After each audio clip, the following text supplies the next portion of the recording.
fantastic to be here. Let's do an Ewok wave. It's like a Mexican one, but a lot shorter. Here we go, starting this side. Go! It's shorter, keep it shorter. It's getting shorter as it goes over here. Fantastic, an Ewok wave, the first ever one, right here at Celebration Europe. Fabulous. So, are you having a good time at Celebration? Yes. I'm having an amazing time here, and it's you guys that make it so special. It's fantastic, and I've been asking you to tweet your memories under the hashtag SWCEPics, and we've got a few to show you now. Let's see the first one. There's a couple there, and that was just a few minutes ago. They're right in this room right now. Where are you? Oh, they decided to leave. Over there. There's more than 2 hands gone up. That's strange. Okay, what else have we got here? There we go. Oh, that's me earlier on stage with Anthony Daniels, who hijacked the beginning of my show. So that's that one. And what else have we got here? Ah, it's rather odd. Matt, and he actually tweeted that of himself. Okay, fantastic. So yeah, let's keep those pictures, those memories of Celebration coming. It'd be great to see them. Right, so we're all here to talk about Rebels, which is fantastic, isn't it? Now, Season 3 left us all in a bit of a spin. We saw the demise of a few baddies, brought back Darth Maul, blinded Jedi Kanan Jarrus, and it left us all wondering what happened in the epic battle between Ahsoka Tano and Darth Vader. So hopefully, Season 3 will shed some light on all of this. But in the meantime, maybe I can persuade the creatives behind Rebels to tell us some more. So please give a forceful welcome to Supervising Director Dave Filoni and voice actors Tia Sakar and Sam Witwer.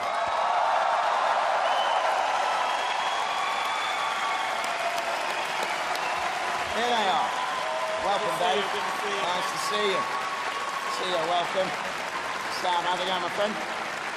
Lovely. Thanks, Warwick. So here you are. It's great to have you here. Yeah, it's great fear.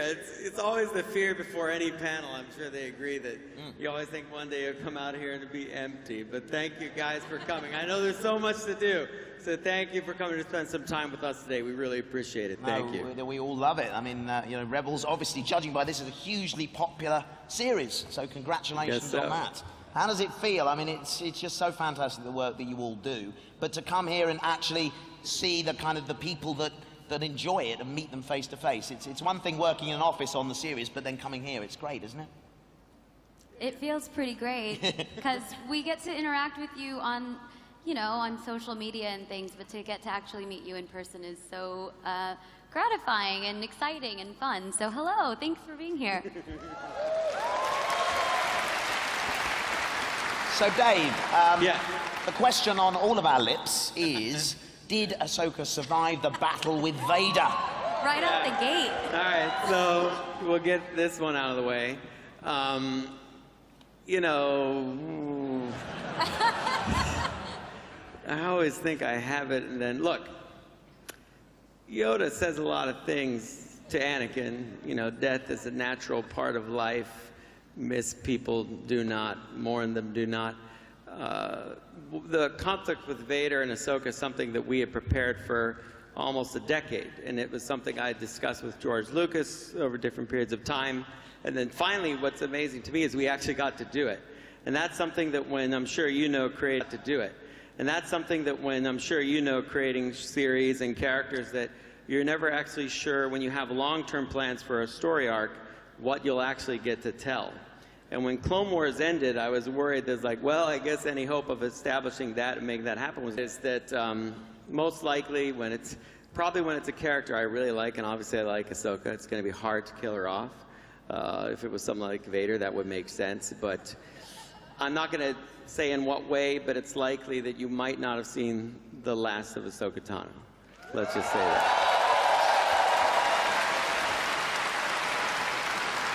Fabulous.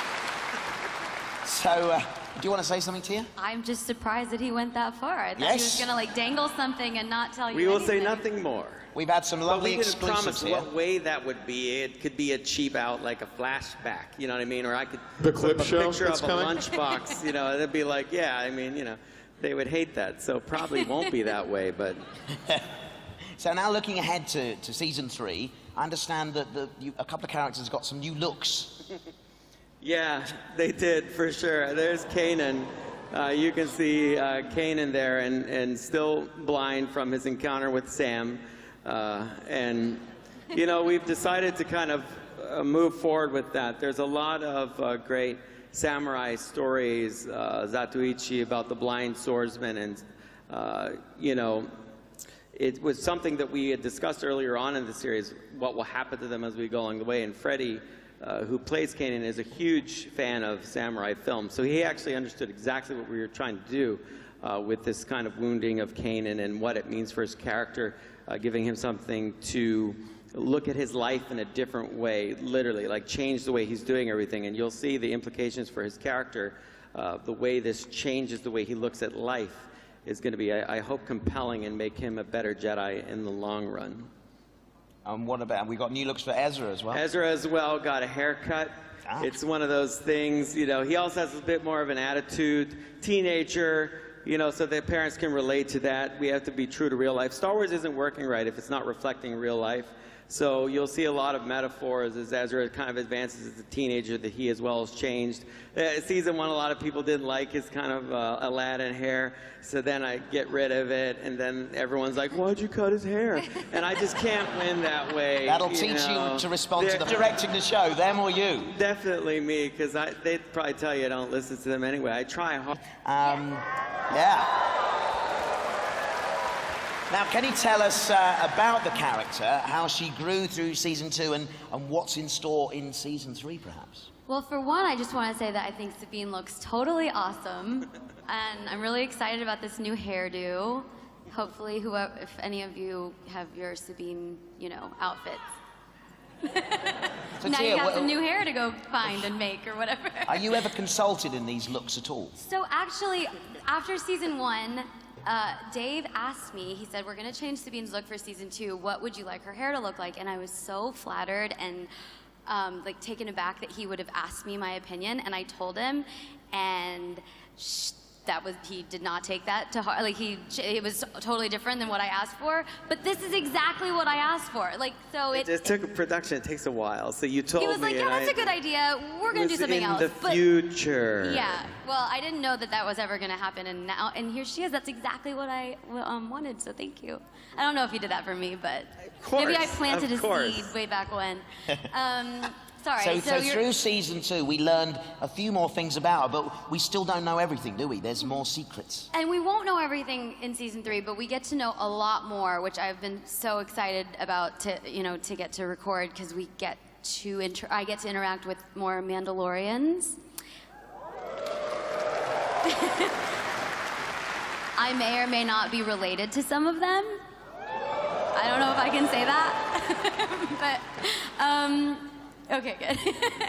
It's really, I'm usually not right next to Dave when I get asked these questions. It's a lot more, I'm like, it's warm up here. But so we get to know Sabine a lot better and get to know a lot more about her past, and she sort of has to face her past in a real way, a very tangible way, and sort of sees people from her past. Maybe related, maybe not, but there are some altercations. I don't know how much I can say. I'm just gonna keep saying until you cut me off. I'm fascinated. I'm learning so much. And she has some new gadgets. Oh.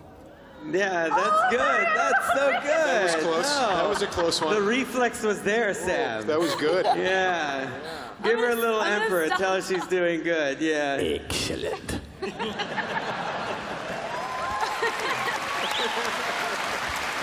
Well, I'm excited to say that we have a Series 3 clip. A clip. Yeah. Yeah, Dave, do you want to set this up? I believe. Okay, let's see it. Say it. I swear that you're a fool. Topper, now! Whoa!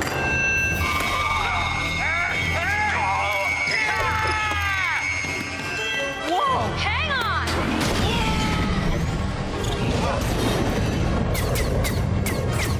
I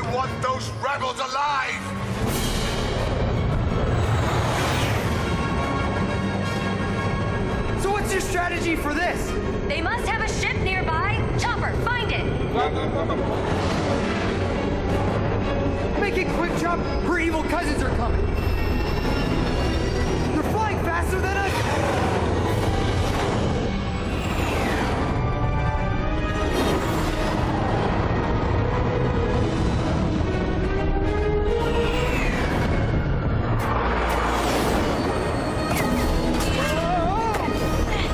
How about a little help?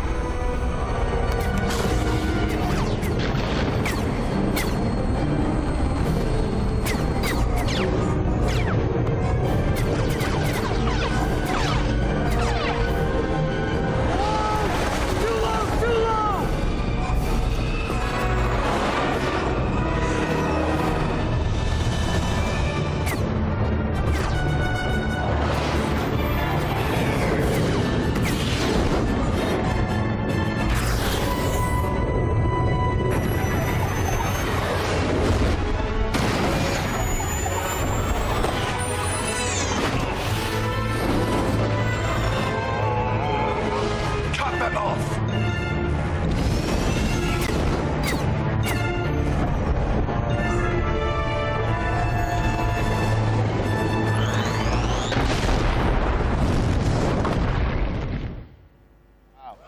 You see in the film there. So there's a lot of kind of nice synergy going on thanks to the efforts of Story Group and the production team on Rogue One, which I think is what we've always promised at Lucasfilm, that type of continuity.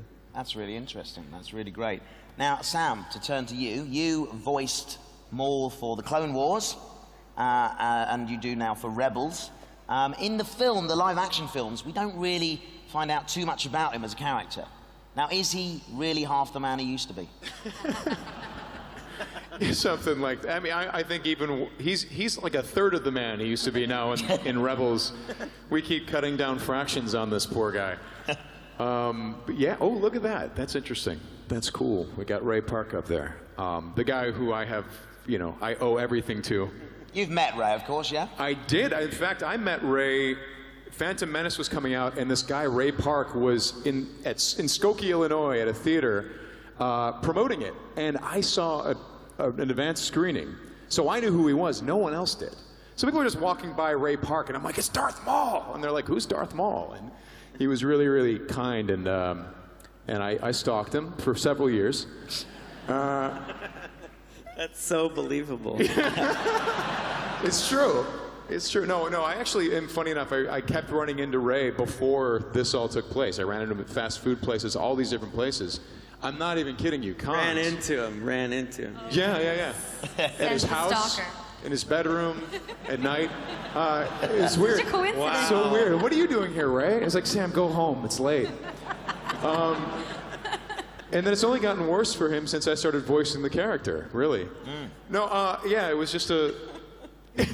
It's been really cool. I mean, you know, it's like the same process with Clone Wars. Like, Dave will come to me with an idea that just doesn't work. And as you know, the actors need to really make it into something that is worthy of the Star Wars name. Yes. For you guys. We do it for you.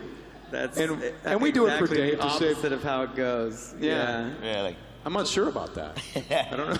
So why do you enjoy playing this character, Sam? Oh, God. Well, the coolest thing, I think...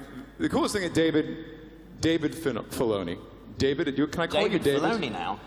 David. Take the hat off, David. He looks good. You need to start a merchandising line. Can we buy these hats? Nope. Oh. Go buy a loaf cat, though. Those are in the store. There's someone running around with a Dave Filoni cosplay. Yeah, is that person here? 'Cause Is he we would here? Wow, that's cool. It's not that cool. Great. We saw Only a my picture wife and the thinks it's likeness cool, is and that means it's uncanny. not cool. Why, is he better looking than you are? Probably. It's pretty awesome. It's great. But Darth Maul, Sam. Right, that guy. The fun of this guy is every time he shows up, since Clone Wars, every episode we've had an opportunity to do something a little different with him. At first, he's this crazy guy in a cave with spider legs. And then he becomes a little bit more the Phantom Menace Darth Maul. Then he starts becoming this kind of general tyrant character. And now, I don't know what he is now. He's something else now. What would you say he is? Maul is now coming to grips with kind of what his life is about, what it's been, what he thinks it means, and he's searching for a purpose. He's searching for some type of existence because he's kind of failed again and again, and he was so close to having the power of the galaxy at his fingertips, being second in command to everything, and he's fallen several times from that grace. So now he's a bit in between. He trained his whole life from a child to become this Sith apprentice, and then in Phantom Menace he's reaching some power, and then he gets knocked down. Clone Wars, he builds up that power, and then he gets knocked down again, and so now he's on his way up yet again, and we're going to see what happens with He just hasn't learned his lesson, has he? Basically. Really. So what's his relationship with Ezra? Because that's what we're going to sort of start to see develop, are we? You mean my apprentice? Yeah, that's what he thinks, yeah. Yeah, he thinks of Ezra as his apprentice, as a kid who has a lot of potential, but is just a little bit misguided. And if he could just nudge Ezra a little bit toward a different path, that Ezra could achieve everything that Maul has been trying to achieve, and that perhaps Maul could help him along that path, and maybe they together could be a team. I mean, Maul, I think to a certain extent, is it fair to say that he's looking for a brother of some sort? He's kind of... Yeah, again, I think he's like, in Ezra, he sees the opportunity to have an apprentice, its legacy, to pass on something that he knows as the Emperor taught him the dark side, and he wants to imbue that in this young boy and make a reflection of himself. But it's done from a selfish motivation. He doesn't see that, but it is. So you're always with the Jedi and the Sith and the dark side and the light, dealing with opposites. And the Sith and the dark side is always self-interested, selfish, and the Jedi and the light are always selfless. That's why when Obi-Wan says, if you strike me down, I'll become more powerful than you can possibly imagine. It's because Vader can't imagine a power that comes out of being selfless, and that's the root of that idea, and we're extending that in things we're doing in Rebels. That's fantastic, that's great. Well, we've got another exclusive clip now of Maul in action from Season 3. Do you want to set this up for us, Dave? To his characters. Let's see what we find out here in this Absolutely, clip. let's see it.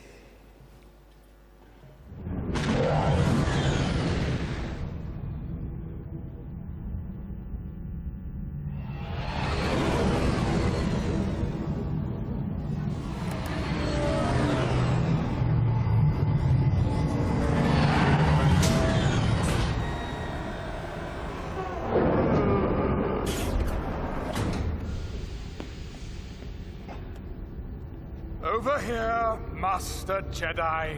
Just follow the sound of my voice. Easy. Welcome, my young apprentice. I trust you found the Sith holocron illuminating. I don't see our friends. They will remain my guests until we conclude our business. I will take you to them now. Escort my apprentice to the command center.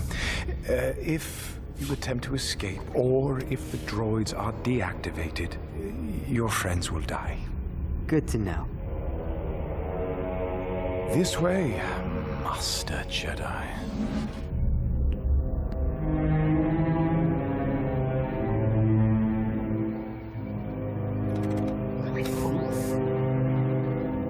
Truthfully, I was never trying to blind you. Oh no, you were just trying to kill me. Well, if at first you don't succeed... Hey, try again!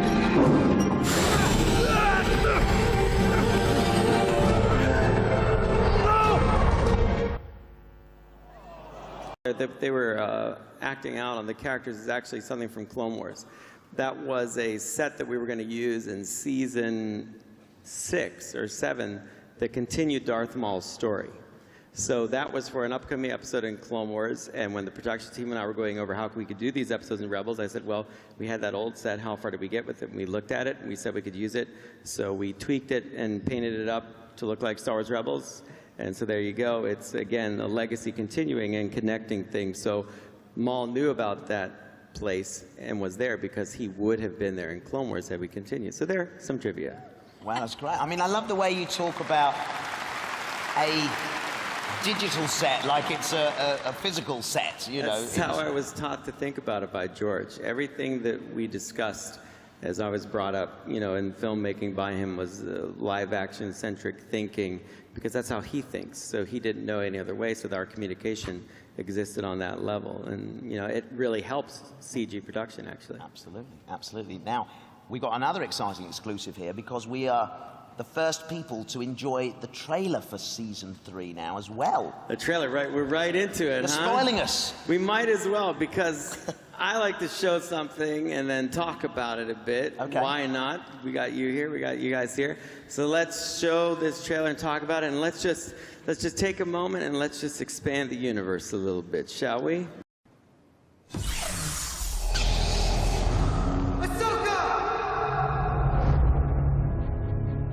Battles leave scars. Some you can't see. I will never let my friends get hurt again. The holocron. I'm afraid it's changing it. What if there are secrets we can learn from it that'll help us destroy the Sith? Ezra, the secrets in that thing almost destroy you. There are Imperial cadets in the Sky Strike Academy who wish to defect to the rebels. This is TIE SS-25. You can call me Wedge.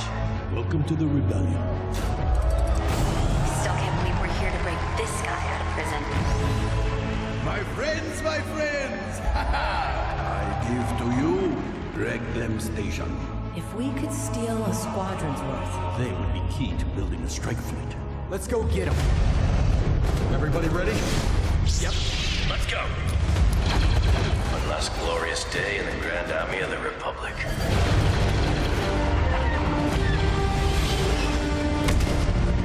Flying stormtroopers? Worse, Mandalorians who serve the Empire. You haven't forgotten our ways. That has earned my respect.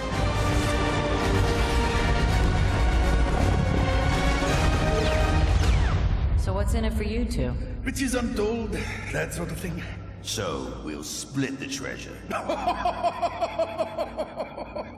Split the treasure. Oh, that's a classic. Governor Price, these rebels have proven particularly stubborn. How do you intend to solve this problem? I need someone who sees a bigger picture. The Empire is getting better at anticipating our moves. I underestimated the commander. Previous attacks were clumsy, but this one was swift, precise. To defeat an enemy, you must know them. Not simply their battle tactics, but their history, philosophy, art. Grand Admiral Thrawn. Carabast. Embrace your destiny. Jedi and Sith, the light and the dark. I'm the one in the middle, the Bendu. Once a secret is known, it cannot be unknown. Your anger gives you strength. I will pull the rebels apart piece by piece. I must become more powerful. They'll be the architects of their own destruction. Ezra, turn away before it's too late! Tried to strategize on when it would be best to bring him in, and if you we go back one slide if we could, but it was important to do it right, to kind of build the series in the right way, and a big part of that too is finding the right actor to play that part. And I have to say, this was one of the most challenging characters that we ever had to cast in Grand Admiral Thrawn, and we're really lucky we got Lars Mikkelsen to come in and play him. We have now, yeah, he is fantastic.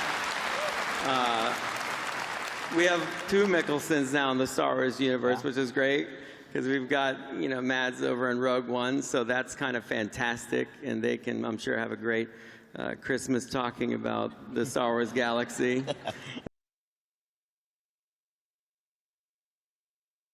Mikkelsen and not be in the Star Wars franchise.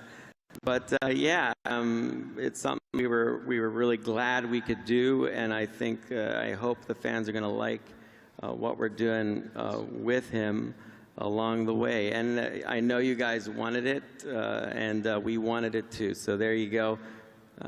Thrawn's back.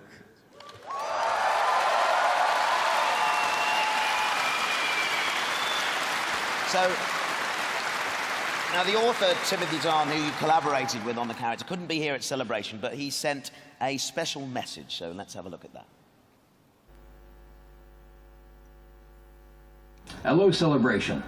This is Timothy Zahn, author of the Thrawn trilogy. I'm sorry I can't be with you in person, but I'm very busy right now finishing up my latest book, Thrawn. I want to take this opportunity to thank Dave Filoni and the rest of the Rebels crew for the incredible honor they've accorded me.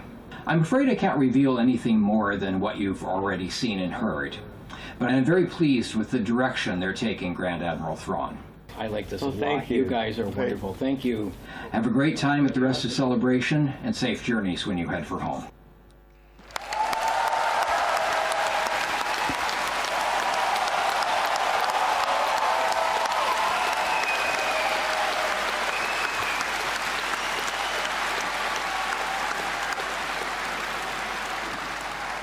He's obviously a very popular man. He is, yeah. Well, you can't do this without Tim. You absolutely can't. It's, you know, a character he created. So it was important to us that, you know, he liked what we were doing. Yeah. And, you know, it's kind of stressful. We brought him in, and we hadn't really told him what we were up to. And, you know, I made sure to sit down and talk with him about it and the character things and traits that he had. And, you know, luckily, he was real excited about what we were doing. So to have his support meant a lot to me as a fan, and I know it would mean a lot to everybody out there. Without that, I just didn't, it's not going to be authentic to me. So, and he's got, you know, a great thing has happened as well. He's going to have a new book come out called Thrawn, and that's the cover of it. And how exciting is that? So you're getting Thrawn in different media all right away, and I can't wait for that. So good day for a Star Wars fan. It'll be a day long remembered. Huh? Yeah, absolutely. There you go, fans. Absolutely.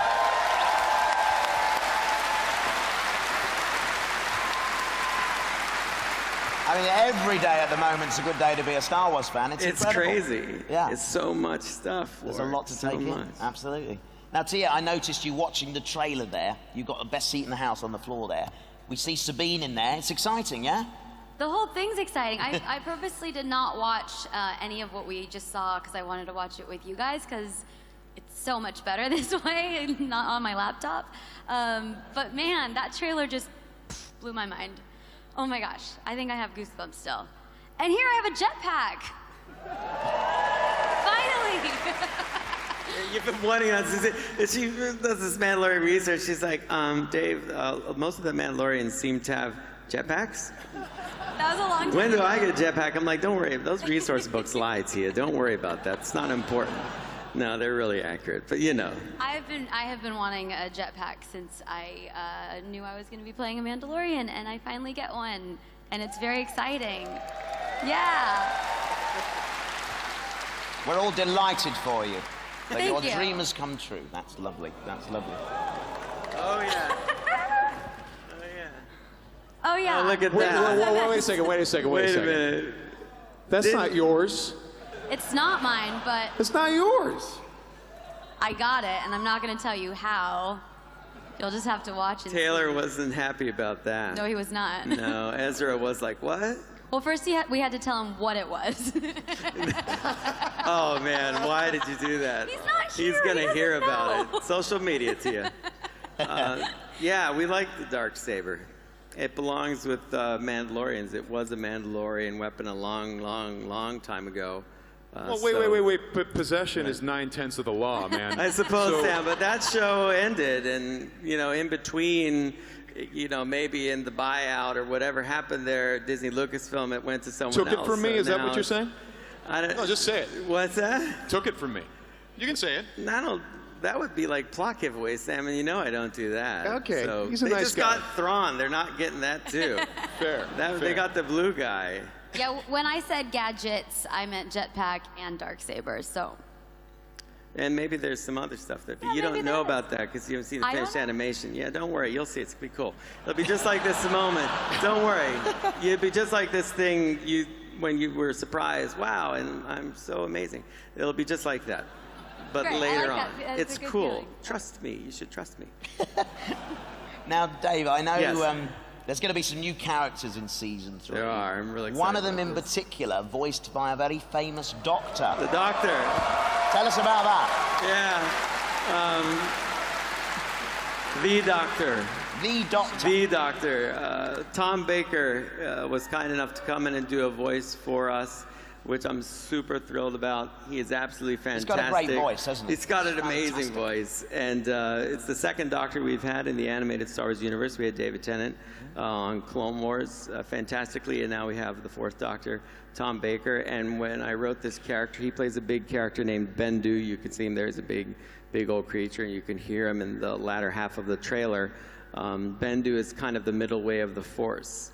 He's dark, he's not light, he's something else. He's a force of nature. And when I thought of the character and who would voice it, I was like, it's got to be Tom Baker, because Tom's going to get this weird, quirky character that he is, and his instincts as an actor feed directly into the performance, and I needed his kind of, he's just so unique in everything he does, and Tom is so full of life. You talk to him today, and he's just bigger than life as a presence. He's so fantastic. So was so glad when we got him, and he's going to make a big difference for the crew of Rebels, of course, and so glad to have him.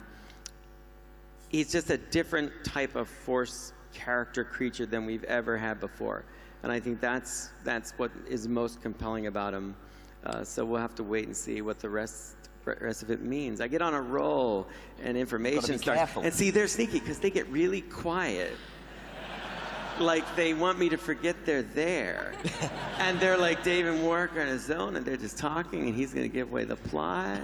And I'm like, I'm Warwick, and then this thing happens, and that character happens, and I'm like, I can't do that. So sorry. Because, stuff is going to happen later today with Rebels soon, actually. So that'll be... We haven't got long to wait. We haven't got long to wait. Okay, good. That's Thank good. you. How long have you known Tom Baker? How long have I known him? Yeah, just that long. Yeah, just as long as the production of the show. I mean, as a kid, Doctor Who, of course, he's the Doctor in America that we know with the scarf. I mean, that's the whole ball game. My wife loves Tom Baker. Yeah. Loves him. We had lunch together while we were here, and she pretty much just left with Tom Baker. That was it. He's a charmer, and Tom charmed everyone in the room, wife included. We're gone. I had some free time then, which is kind of nice for me, and it's all I've heard. We're at a Star Wars convention. All these Star Wars things are happening. Great reveals. Rogue One, our show. My wife is like, but lunch with Tom Baker was so great. Nothing Star Wars related, but I love it. I mean, it was as much for her as it was for me, because I knew it was significant to her, and that's the thing. I mean, fantasy stories, sci-fi, characters of that nature, they stay with us our whole lives. And who would think that all these years later, I'd be in London talking to Tom Baker and having him work on a Star Wars show, talking to you at a desk. At a desk? It's a insane. Lovely small desk. You're still in Star Wars. We were talking about that just the other day. You're still, wow. I'm like a bad penny. Oh. Just keep cropping up in Star Wars. So you haven't known Tom that long? Not really. How long have we known each other? We go back to Star Wars weekends in Florida, and that's got to be like... A long time. 2008, so like probably 8 years. Right, so you've known me longer than Tom. Yes. How come he does a voice before I do? I knew it was going there! You walked right into it. That was skillfully done. You learn this about actors, people.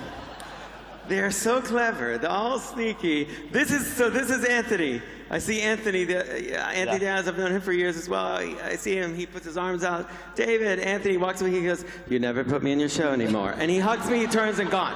And he ghosted. He's out. And that was it. And I was like, all right, there's a subtle hint. We've talked about it over the years. I would love to get you in there. About it. It's going to happen. Yeah, years ago. It's going to happen. Years ago, when we did Star Wars Weekends. Oh boy.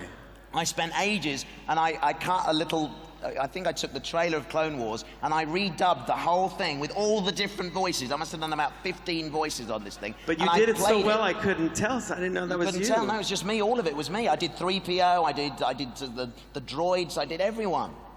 Man, amazing. If you'd have told me that, I probably would have brought you on back then. Oh, okay, it was too good. Try not to be that good, you know?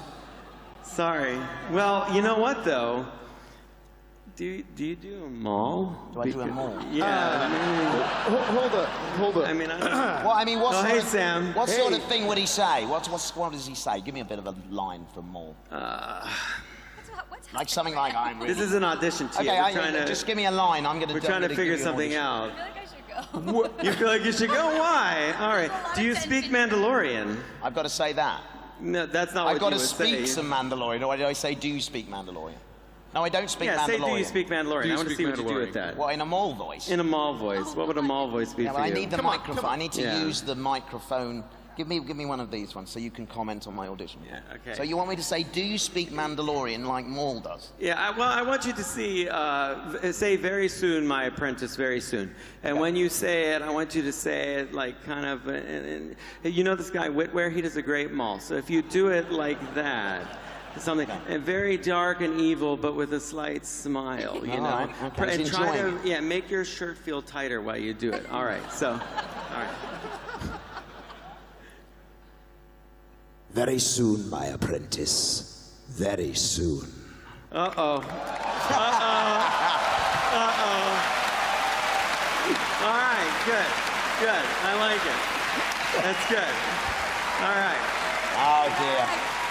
Oh, dear. That's good. Yeah, I think so.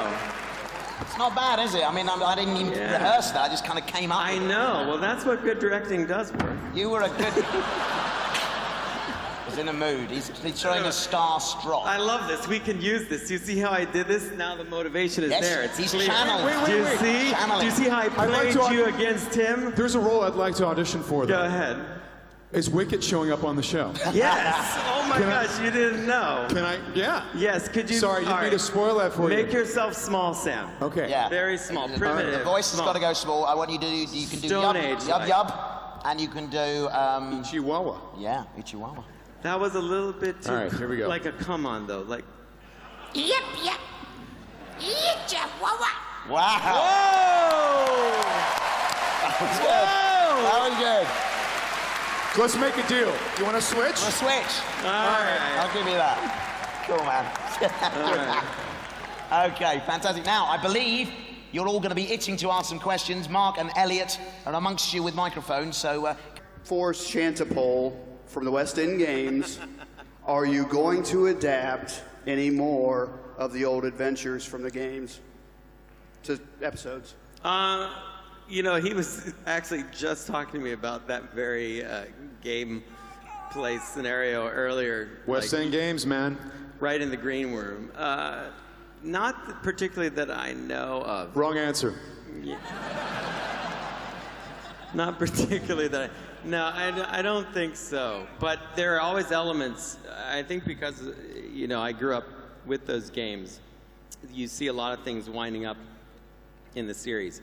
Like the type of aircraft carrier that we brought in was from the games, and I do resource a lot of things from the EU that I knew as a kid and that Henry Gilroy knew, Steve Melching, you know, those guys are always fitting things in. So a lot of little details, I would say like the name Shandy Pole is going to come from probably Steve Melching, Gilroy too, because I'll bust them on it, but I think it's cool, so we use it. But you never know. Very cool. Who's got our next question? Over here, Elliot. DJ Elliot, thank you. Hi, I'm Francesca from Italy, from HeavyRipe.com. I'd like to know if the next will be Mara Jade, maybe. I saw that coming. Yeah, I saw that coming a mile away. No, not likely. Not.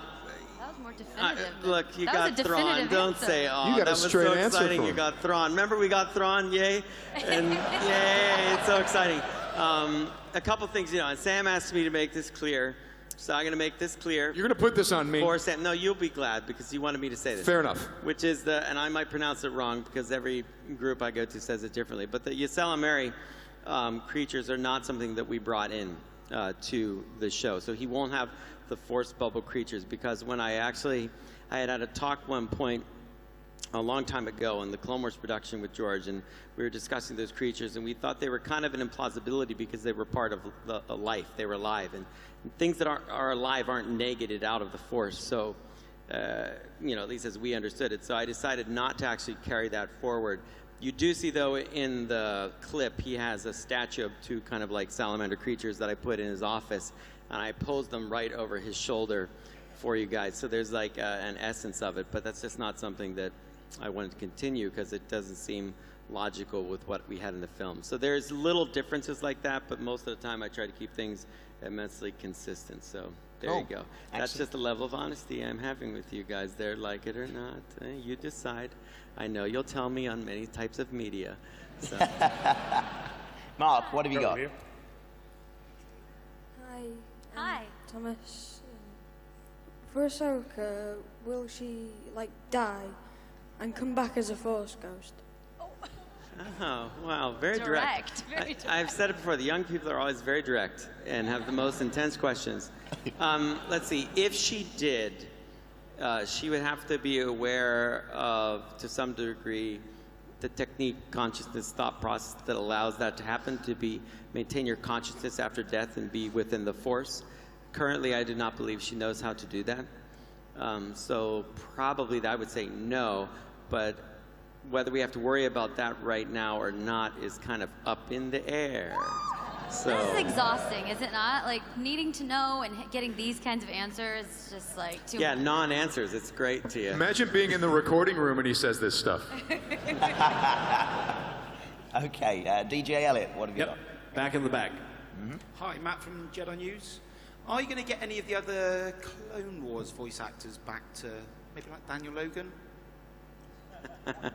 They want more and more and more and more. They're coming at you from all a little angles. Thrawn and they want a Daniel Logan. That's a strange connection. But I told you, I'm like, you give them Thrawn, they're going to want Daniel Logan. You shouldn't do this. The correlation was clear to you, Sam. No, but Thrawn to I Daniel didn't see Logan. it. Yeah. You never know. It's interesting how part of you never know is no. But no, I've actually tried pretty hard to bring a lot of the Clone Wars voice actors back, and I've figured out ways creatively to do it a lot of the time. Matt Lanter's able to bring back, which I thought that'd be really hard since he played Anakin, but found a way to do it. I never know. I love those guys. They all did such tremendous work for me. I owe them a lot, and it's fun for them just to come back and be a part of Star Wars. So it's always a possibility. I don't think you should keep recycling old actors, though. Just bring in some new blood. What are you doing that for?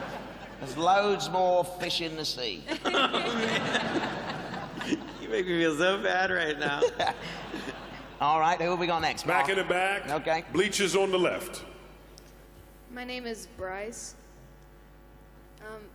I'd like to know what is the name of the character who teaches Ezra through the Sith Holocron. Oh. Are you child age to answer that question? I think so. Yes. Yes, of course. Back there in the darkness, the voice I'm from the 12. darkness. 12. You're 12. It's always 12 and under, the most dangerous questions. That's a great question. This is a horrible answer. I know who that is, and I'm not going to tell you.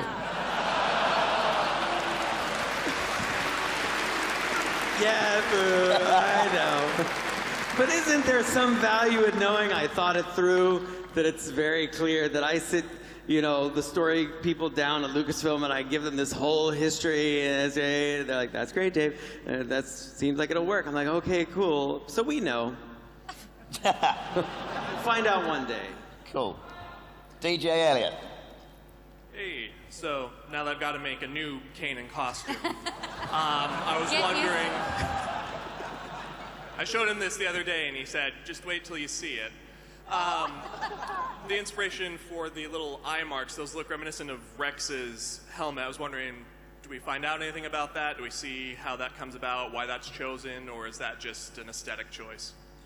The mask he wears in season 3 was one of the most difficult designs, and Killian Plunkett and I went back and forth on it several times. It was so hard to get something that was appealing, that felt like it was from Star Wars.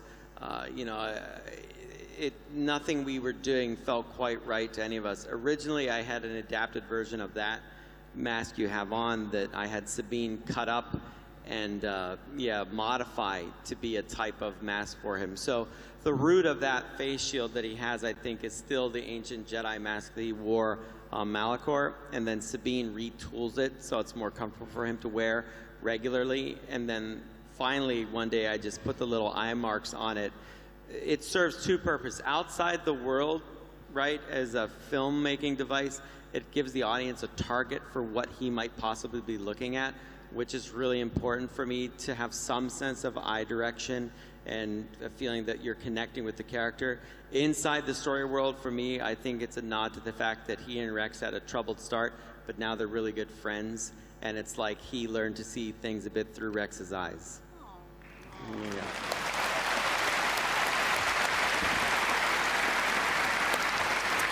Okay, Mark, who have you got over there? Right here. Hi, my name is Vinny.